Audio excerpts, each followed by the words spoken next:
प्रभु, क्या संसार में केवल सुख का होना संभव नहीं है? प्रत्येक आत्मा का लक्ष्य केवल सुख की प्राप्ति ही तो है।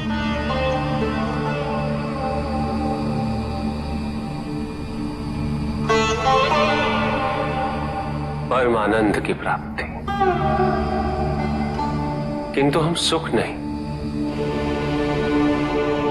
सुख को प्रदान करने वाली वस्तुओं को एकत्रित करना ही जीवन का उद्देश्य मान लेते हैं। ये समस्त संसार माया है, सब कुछ नश्वर है।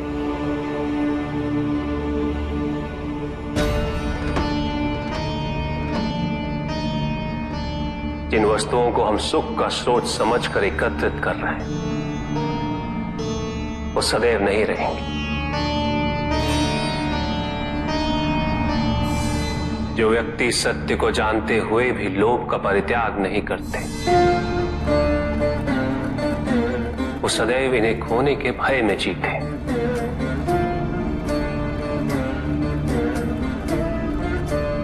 और जो व्यक्ति सत्य को जानते ही नहीं, वो अहंकार में जीते।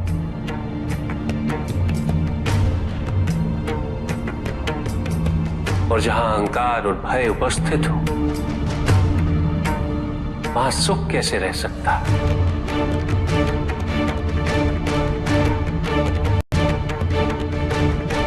किसी को यह दुख है कि उसके पास कुछ भी नहीं, और जिसके पास सब कुछ, उसे ये दुख है कि पाने को कुछ शेष नहीं। सुख को हम स्वयं अपने दृष्टिकोण से परिभाषित कर देते हैं,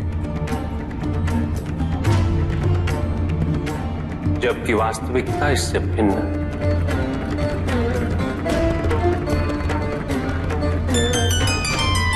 इसलिए आवश्यकता है अनासक्त रहने की। किंतु प्रभु, क्या आसक्ति स्वाभाविक नहीं है? पर दुख का मूल कारण भी तो यही है ऋषि भृगु। आसक्ति हमारे मन की शांति को छीन लेती, उसे भंग कर देती।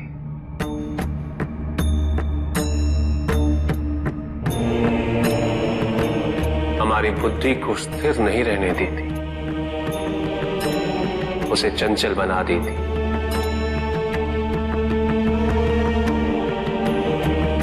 आसक्ति से प्रमाद की उत्पत्ति होती। प्रमाद मद होता है, और मद अहंकार का स्रोत है। और अहंकार पूर्णतः शुभता में परिवर्तित हो जाता है, अर्थात आसक्ति अशुभता की जननी। इसलिए अनावश्यक है। तो प्रभु, आसक्ति को अनासक्ति में कैसे परिवर्तित किया जा सकता है? और हम आसक्ति से कैसे उबर सकते हैं प्रभु? आसक्ति से मुक्त होना ही अनासक्ति है। आसक्तिहीन होने के लिए अपने और पराये का भेद मिटाना अनिवार्य है।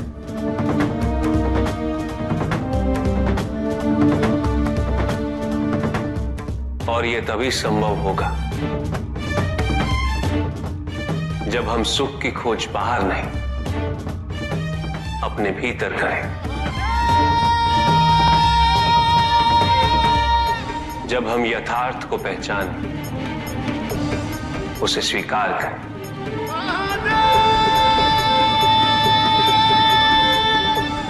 हम अपने सुख को सांसारिक तत्वों से परिभाषित नहीं करें। जब तक हम ऐसा करते रहेंगे, हम बंधते जाएंगे।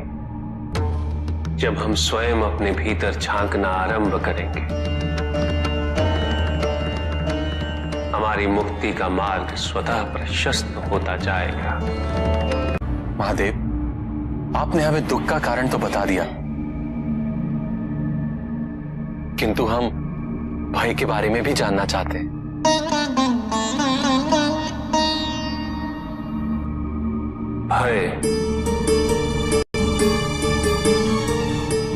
भय का स्रोत है इच्छा।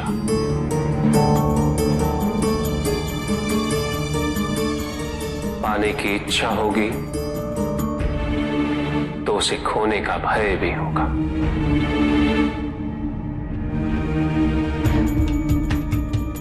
यदि जीवित रहने की इच्छा है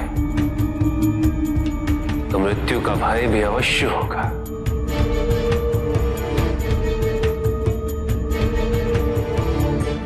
किंतु केवल मनुष्य ही नहीं, देवता, गंधर्व सभी इस भय से ग्रसित हैं।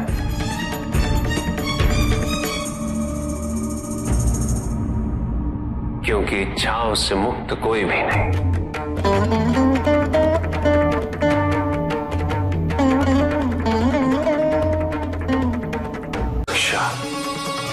ईर्ष्या, द्वेष, परनिंदा और षड्यंत्र जैसे पाप भय से ही उत्पन्न होते हैं। और प्रत्येक पाप का प्रायश्चित केवल दुख और कष्ट उठाने से ही संभव होता है।